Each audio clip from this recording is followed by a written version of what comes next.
Yes, bonjour. Aujourd'hui, on va voir une petite vidéo pour être fit pour l'été, avoir ventre plat, voir les abdos dessinés qui ressortent. Donc, il y a beaucoup de personnes qui se demandent comment faire pour être bien cet été, comment faire pour perdre le gras du ventre juste avant l'été. Donc, ils partent souvent vers des régimes express. Donc, moi, je vais t'expliquer tout de suite pourquoi les régimes express, ça ne fonctionne pas. Et il y en a d'autres qui vont se mettre au sport, mais un peu tard ou pas de la bonne façon.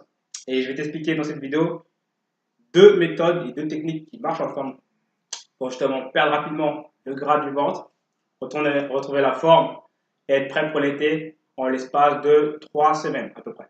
D'accord? Donc déjà, d'une part, pourquoi ça ne sert à rien de faire des régimes express? Donc un régime, qu'est-ce que c'est? C'est simplement le fait de changer son alimentation et donc du coup souvent de manger moins et souvent encore pire qu'avant, c'est-à-dire moins bien, tu te prives de certains nutriments pour maigrir. Donc, bien sûr, si tu manges moins, tu maigris. C'est comme à koh ils ne mangent pas, ils maigrissent. Par contre, est-ce que c'est bon pour le corps? Absolument pas. Qu'est-ce qui va se passer? Tu vas maigrir parce que ton corps a moins de nutriments. Le problème, c'est que lorsque tu seras en vacances, tu vas te remettre à manger entre guillemets normalement. Et donc, ton corps, lui, il va reprendre tout ce que tu as, tout ce que tu as privé, pardon.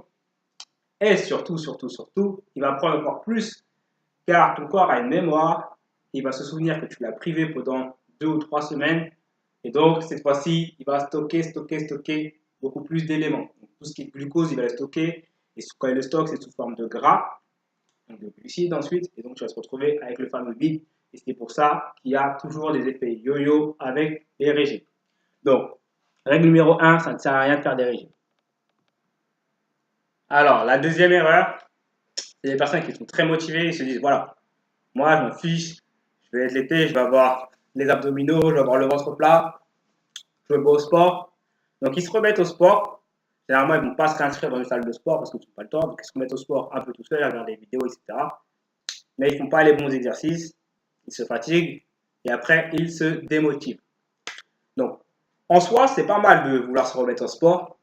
Ce qui est mauvais, c'est de le faire sans être accompagné ou sans faire les bons exercices. Donc là, dans cette vidéo, je t'ai expliqué qu'est-ce qui n'était pas bon. Maintenant, je vais quand même t'expliquer qu'est-ce qui est bon et je vais même te montrer quelques exercices très faciles à réaliser que tu peux faire chez toi, tout simplement, pour se remettre en forme avant l'été. Donc, d'une part, ce qu'il va falloir faire en fait, et ça, c'est pas juste avant l'été, c'est tout le temps, c'est avoir un bon plan de nutrition. Alors, qu'est-ce que c'est un plan de nutrition? C'est pas un régime. Ça n'a rien à voir. Un plan de nutrition, tu en as un. J'en ai un. Tout le monde en a un. Celui qui est obèse dans le coin, il en a un. Celui qui est maigre comme un clou, il en a un. Celui qui est costaud, il en a un. Qu'est-ce que c'est un plan de nutrition? C'est tout simplement ta façon de manger par rapport à tes activités. Quand je dis ta façon de manger, c'est qu'est-ce que tu manges, quand tu le manges et comment tu le manges. Donc, qu'est-ce que tu manges? C'est sûr que si tu passes ta vie à manger des hamburgers, des choucroutes, des lasagnes épaisses comme ça va être compliqué pour toi. Maintenant, ça ne veut pas dire que tu dois t'en priver. Tu as le droit d'en manger de temps en temps, mais si c'est 80% de ton alimentation, ça va être compliqué pour toi. Tu es ce que tu manges. Ok? Même chose si tu passes ta vie à manger que de la salade, ça va être compliqué pour toi de raffermir tes muscles. C'est logique. D'accord? Donc, deuxième chose, comment tu le manges? Comment tu le manges, ça veut dire quoi? Ça veut dire en combien de temps tu le manges? Est-ce que tu le manges rapidement? Est-ce que tu le manges debout? Est-ce que tu le manges en étant stressé? Est-ce que tu le manges en étant au boulot? Tout ça, ça joue énormément sur ta façon d'assimiler les nutriments. Je donne un exemple. Pour exactement le même plat, si tu le manges assis confortablement à table pendant 45 minutes, c'est pas la même chose que si tu le manges debout au téléphone pendant 10 minutes. Ton corps ne va pas assimiler les mêmes nutriments. Il ne va surtout pas également les assimiler de la même façon. D'accord? Et troisième chose qui est extrêmement importante que personne ne dit, et moi je te le partage avec toi, c'est quand est-ce que tu manges. En réalité, ce qui est important, c'est de bien manger le matin pour démarrer la journée. Donc, bien manger le matin, ça veut dire quoi? Ça veut dire que tu aies de l'énergie, mais pas de la mauvaise énergie. Souvent, on confond la bonne énergie et la mauvaise énergie.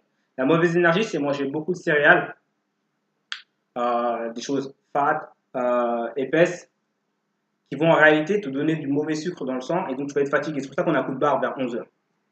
Donc la bonne énergie, c'est de manger des choses légères, mais en quantité.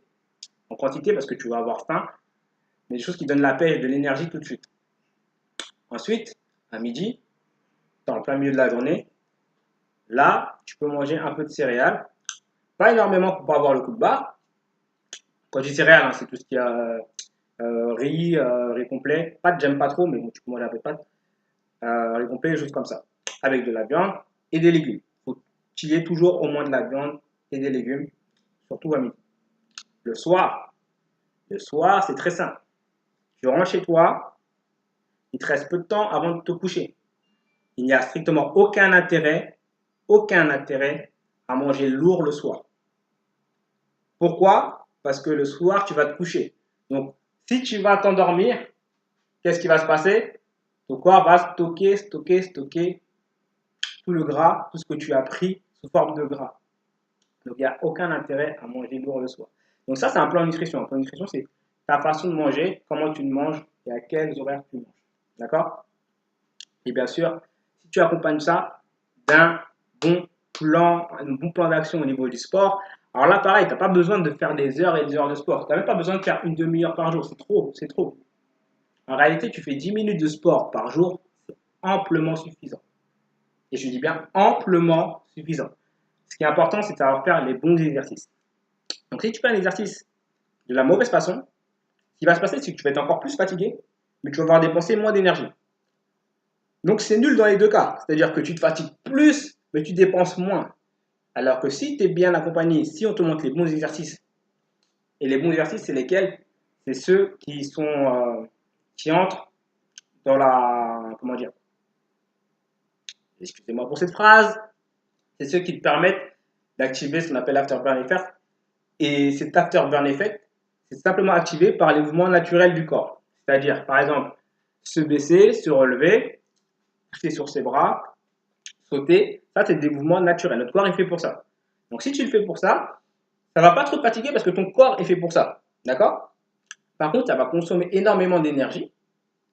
Et en plus, ça va mettre en jeu un principe du corps humain, un principe biologique, ce qu'on appelle l'afterburn effect, qui va continuer de brûler du gras, même une fois que tu as fini ta séance de sport. Donc, si tu vas aller plus loin, tu vas avoir une banderole qui apparaît ici sur l'ordinateur. C'est un programme totalement gratuit que je t'ai fait sur 3 semaines pour perdre du poids. Donc, la plupart des participants perdent entre 4 et 6 kilos en 3 semaines, regagnent de la force, regagnent du muscle et de la tonicité. Donc, c'est un programme qui est aussi bien pour les hommes que pour les femmes. Donc, tu cliques sur la banderole qui est juste là, sur le petit i comme en haut à droite de la vidéo si tu es sur smartphone, ou alors dans la description. Moi, je te dis à bientôt pour la prochaine vidéo et inscris-toi au programme. Tu verras, c'est gratuit. En 3 semaines, tu auras perdu 4 à 6 kilos de gras. Pas de muscle, de gras. Ça, c'est très important. Allez, à bientôt. Ouais, pense à t'abonner à la chaîne. Clique là pour accéder au programme. Et à bientôt pour la prochaine vidéo. Allez.